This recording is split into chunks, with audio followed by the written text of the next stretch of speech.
በአንድ ወቅት ጫካ ውስጥ መውለጃዋ የቀረበች አንዲት ሚዳቆ የመውለጃ ሰዓቷ ደርሶ ትግል ላይ ሳለች ድንገት አካባቢዋን ስትቃኝ ከፊት ለፊቷ ወንዝ ከኋላዋ ቀስት ያነጣጠረባት አዳኝ ወደ ጎን ስትዞር የተራበን አንበሳ ሰፍስፎባት ትመለከታለች።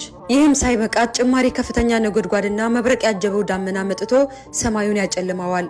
መብረቁም ኃይለኛ ስለነበር ደኑን ይመታውና ከፍተኛ ቃጠሎ ያስነሳባታል። እቺ ሚዳቆ ምን ታድርግ? ወደፊት ሩጣ እንዳታመልጥ ትልቅ ወንዝ ተደቀነባት። ከኋላ አዳኙ ከጎኗ ደግሞ አንበሳው ወደ ጫካ ገብታ እንኳን እንዳትደበቅ ደኑ ከፍተኛ ቃጠሎ ላይ ነው። በዛ ላይ የውልደት ህመም ነፍስ ውጭ ነፍስ ግቢ ያስባላት ነው። ሚዳቋ በዚህ ውጥረት ውስጥ ሆና ትኩረቷን መፈጸም ወደምትችለው ነገር ላይ ብቻ በማድረግ ቀሪውን ለፈጣሪ በመተው በመወለድ ላይ ስላለው ልጇ ብቻ ማሰብ ጀመረች። ታዲያ በዚህ ሁኔታ አዳኙ ቀስቱን አነጣጥሮ ሊለቅ ባለበት ቅጽበት ድንገት የመብረቁ ብልጭታ አይኑ ላይ ብዥታ ፈጠረበትና ቀስቱ ተፈንጥሮ ወደ ተራባው አንበሳ ይሄድና አንበሳውን ይገለዋል። አጎብድዶ የነበረው ዳመናውን መዝነብ ይጀምርና የደኑን ቃጠሎ በቅጽበት አጠፋው። በጭንቀት ታጅባ የነበረችው ሚዳቆም በሰላም ተገላግላ ወደ ቀድሞ ህይወቷ ተመለሰች። አያችሁ፣ አንዳንዴ በህይወታችን ውስጥ በብዙ ፈተናዎችና ጭንቀቶች ልንከበብ እንችላለን። ያኔ እኛ ልንፈታው በምንችለው ነገር ላይ ብቻ እናትኩር። ቀሪውን ለመፍትሄዎች ሁሉ ባለቤት ለሆነው ፈጣሪያችን እንተወው። ሁሌም ቢሆን የመውጫ መፍትሄዎቻችን እኛ ጋር እንጂ ፈጣሪያችን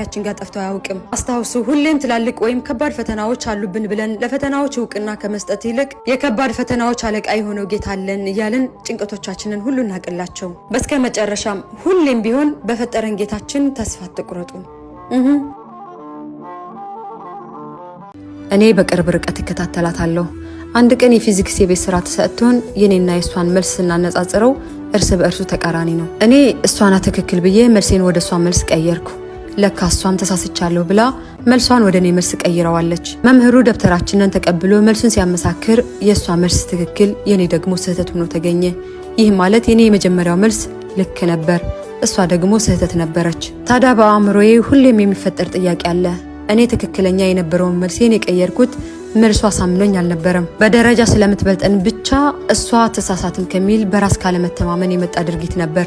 ይህ አጋጣሚ ታዲያ ትልቁም ነገር አስተማረኝ። መቼም ቢሆን በሰዎች ሀሳብ ልክ ከመሆን በራስ ሀሳብ ስህተት መሆን ተመራጭ ነው። ጸብ ውስጥ ገብተዋል። ታዲያ የባሏን የምላስ ስለት መቋቋም የተሳናት ሚስት እየተንሰቀሰቀች ማልቀስ ጀመረች። ለተረኩ በረድ ቢልም ሚስት ስሜቷ ያገረሸ እንባዋ አልቆም ብሏታል።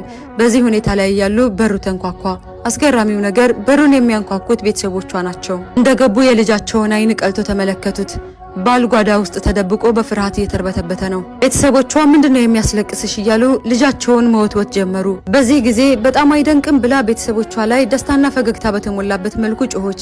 ቤተሰቦቿም ነገሩ ግራ ቢያጋባቸውም ይደንቃል እንጂ አሏት። መልሰው ምኑ ነው ግን የሚደንቀው ሲሉ ጠየቋት። እሷም የአላህ ስራ ነው የሚደንቀው፣ እስኪ አይኖችን ተመልከቷቸው፣ በለቅሶ ብዛት እንዴት እንደሆንኩኝ እያለች ስታወራ ባል ከጓዳ ውስጥ ሆኖ በጭንቀት ብዛት ተወጥሯል። ንግግሯን ቀጠለች። ታዲያ ለአላህ ማቅረብ ያለብኝ ምስጋና ምን ይሆን? ከናንተ ጋር ከተለያየን ሰነበትን፣ ሲበዛ ናፍቆት አንገላቶኝ ነበር። በተገናኘን እያልኩኝ በለቅሶ ሳነባ አሁን በድንገት ብቅ አላችሁልኝ።